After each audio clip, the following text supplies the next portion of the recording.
अस्सलामुअलैकुम वरहमतुल्लाहि वबरकातुहू। मेरा नाम है सहारा बेगम, मेरे वालिद का नाम है शेख महबूब। मैं 10वीं जमात की तालिबे इल्म हूँ। मेरे स्कूल का नाम है कर्नाटक पब्लिक स्कूल देवदुर्गा। आज मेरा उर्दू सेमिनार का उन्वान है सबक सवेरे जो कल आँख मेरी खुली। उसके मुसन्निफ है पतरस बुखारी।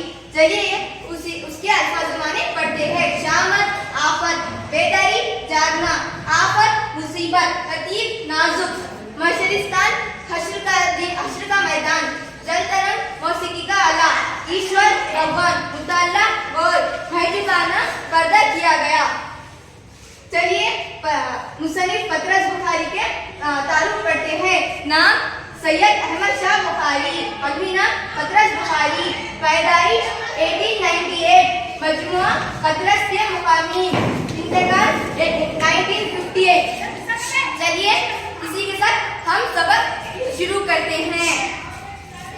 गीदड़ की जब मौत आती है तो वो शहर की तरफ भागता है। हमारी जो आफत आई तो एक दिन अपने पड़ोसी लाला कृपाशंकर ब्रह्मचारी से तस्कुरा कर बैठेंगे। लाला जी, इम्तिहान के दिन करीब आए जाते हैं, आप शहर खरीदे, जरा हमें भी सुबह जगा दीजिए। आप शहर खरीदे, जरा हमें सुबह भी जगा दीजिए। ये मतन के हवाले हैं, ये एग्जाम में पूछे जाने वाला क्वेश्चन है। तो ये क्या है? हमारी शामत यानी आफत। हमारा एक बार नहीं क्या, हमारी आफत नहीं थी। हमें अपने पड़ोसी जिनका नाम है लाला कृपा शंकर जी, उनसे यानी हमें बात करे कि इम्तिहान करीब आए जा रहे हैं, यानी हमारे इम्तिहान करीब आए जा रहे हैं, उसकी तैयारी के लिए हमें सुबह जगा दीजिए। आप सुबह जल्दी उठने वाले हैं। वह हजरात को मालूम होता है कि लफ्ज़ों के भूखे बैठे थे। उनका मालूम होता है कि वो बोलने के काफी थे कि उस पर उन्होंने अमल किया। दूसरे दिन उठते ही इन्होंने ईश्वर का नाम लेकर हमारे दरवाजे पर मुक्केबाजी शुरू कर दी। दूसरे दिन इन्होंने ईश्वर ही भगवान, उन्होंने अपने अल्लाह ताला का नाम लेकर उठे मुसन्निफ के दरवाजे पर मुक्केबाजी शुरू कर दी, यानी उनके दरवाजे पर दरवाजा खटखटाना शुरू करे। कुछ देर तक तो हमने समझा कि आलिम ख्वाब है। उन्होंने सोचे कि ये ख्वाब देख रहे थे। अभी से क्या फिक्र, जागेंगे तो लाहौला पढ़ेंगे। उनको क्या फिक्र, जागेंगे तो लाहौला पढ़ेंगे, बिल्कुल सोचे। लेकिन ये गोलाबाजी तेज लम्हा पर तेज होती गई। ये आवाज यानी कि बहुत जोर शोर से आने लगी। तो शाइस्ता मुसन्निफ के पड़ोसी के नाम क्या था? माशाल्लाह, आपने बहुत अच्छे से जवाब दिया। नेहा, पतरस बुखारी का असल नाम क्या था? सैयद अहमद शाह बुखारी। माशाल्लाह, आपने बहुत अच्छा जवाब दिया। आयशा, आप बोलिए मुसन्निफ की पैदाइश कभी? 1898। सही जवाब, आपने बहुत अच्छे से जवाब दिया। तो आगे इसी के साथ बढ़ते हैं। ये गोलाबाजी तेज लम्हा तेज होती गई कि ये आवाज बहुत जोर शोर से आने लगी। साहब जब कमरे की चाबी दरवाजे लड़खड़ाने लगे तो सराही पर का गिलास जल तरंग की तरफ बजने लगा, यानी वो हिलने लगा।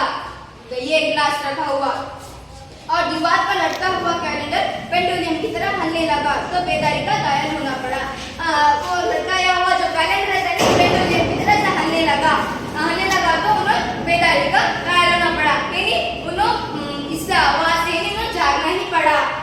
मगर अब दरवाजे पर बराबर तार लटखटाया जा रहा था, यानी बराबर दरवाजे पर सब ये खटखटाए जा रहे थे। मैं क्या, मेरे आबा और दादी रूहें भी और मेरी किस्मत की पाकदारी तक जाग उठी होंगी, यानी मेरे आबा और दादी भी, मेरे बाप दादा भी इस आवाज से जाग उठते होंगे। बिल्कुल सोचे हूँ, बेहतर आवाज देता हूँ, यानी बेहतर से बाहर आवाज देता हूँ। अच्छा, थैंक यू, जाग गया हूँ, बहुत अच्छा। नवाजिश के मतन के हवाले हैं, एग्जाम में पूछे जाने वाला क्वेश्चन है और उनका शुक्रिया अदा करे। आज जनाब भाई के सुनते ही नहीं, खुदाया किस्मत आफत का सामना करना पड़ा, यानी आफत यानी मुसीबत। अम्मा या अल्लाह किसका सामना करना पड़ा? मैं कहीं तो की बोले आप कौन सोचे। और ये सोते को जागते हैं या मुर्दे को जला रहे हैं। और हजरत ईसा अलैहिस्सलाम तो बस वजी के तौर पर हल्की सी उनको हिदायत करते होंगे। जिंदा हो गए तो कयामत आएगी तो हज़रत ईसा अलैहिस्सलाम अल्लाह के हुक्म से धूप लेने के वास्ते हर किसी को कह देंगे, उन्होंने आए तो आंधी में तो वहीं पर उनको छोड़ देंगे। कोई मुर्दे को पीछे लट करके थोड़ी पड़ जाएगा, उनके पीछे तो कौन नहीं पड़ेगा। तो मैं दावा करता हूँ कि हमसे भला ये कैसा हो सकता है कि उठकर दरवाजे की चिटकनी खोल देनी, हमसे क्या होगा कि जाके दरवाजे का पन्ना खोल दे, बिस्तरे से बाहर निकले, दिल को जिस कदर समझा बुझा पड़ता हूँ। यानी उन्होंने क्या बिस्तर से उठना ही नहीं चाहते थे, कैसा भी होंगे अपने दिल को समझा कर कोई नहीं क्या बिस्तर से बाहर आए। इसका अंदाजा कुछ अहले ज़ौक़ ही लगा सकता है।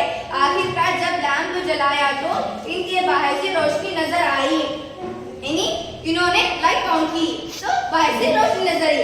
अब हम जो खिड़की के पास पहुंचे, उन्होंने खिड़की के पास पहुंचे, आसमान को देखते ही जो जनाब सितारे जगमगा रहे हैं, यानी आसमान की तरफ ऐसे खिड़की खोलते हैं, उन्होंने ऐसे आसमान की तरफ देखा, ऐसे आसमान की तरफ देखा तो तारे जगमगाए जा रहे थे। सोचा कि मुसन्निफ ने सोचा कि पता चलेगा कि सूरज आखिर किस तरह निकलता है। उनको मालूम ही नहीं था कि सूरज किस तरह निकलता है। उन्होंने कभी भी सुबह जल्दी नहीं उठा था, इसलिए उनको सूरज किस तरह निकलता है वो नहीं पता था। लेकिन जब हमने घूम कर खिड़की और रोशनदान में से देखा और बुजुर्गों से सुबह का जाग की जितनी निशानियां सुनी थी, इनमें से एक भी नजर नहीं आई। यानी ऐसा पूरा घूम को देखे तो उनको मालूम आ कि हमारे बड़ों ने, हमारे बुजुर्ग, हमारे बाबा अजदाद बोलते थे कि सुबह आई नहीं, सुबह की रोज चिड़िया आती है, हल्की सी रोशनी सूरज की, बहुत अच्छा नजारा नजर आता है, इसमें से एक भी नजर नहीं आ रहा तो बाबा को न सोचे तो फिक्र साफ हो गया कि आज ही सूरज ग्रहण तो ना हो। उनको यह हुआ कि आज सूरज ग्रहण तो नहीं होगा। कुछ समझ में नहीं आया तो पड़ोसी को आवाज दी। उनको क्या भी समझ में नहीं आया तो उनके पड़ोसी लाला जी को आवाज दी। इसी के साथ मेरा आज का सेमिनार मैं खत्म करना चाहती हूँ। अस्सलाम वालेकुम रहमतुल्लाहि व बरकातहू।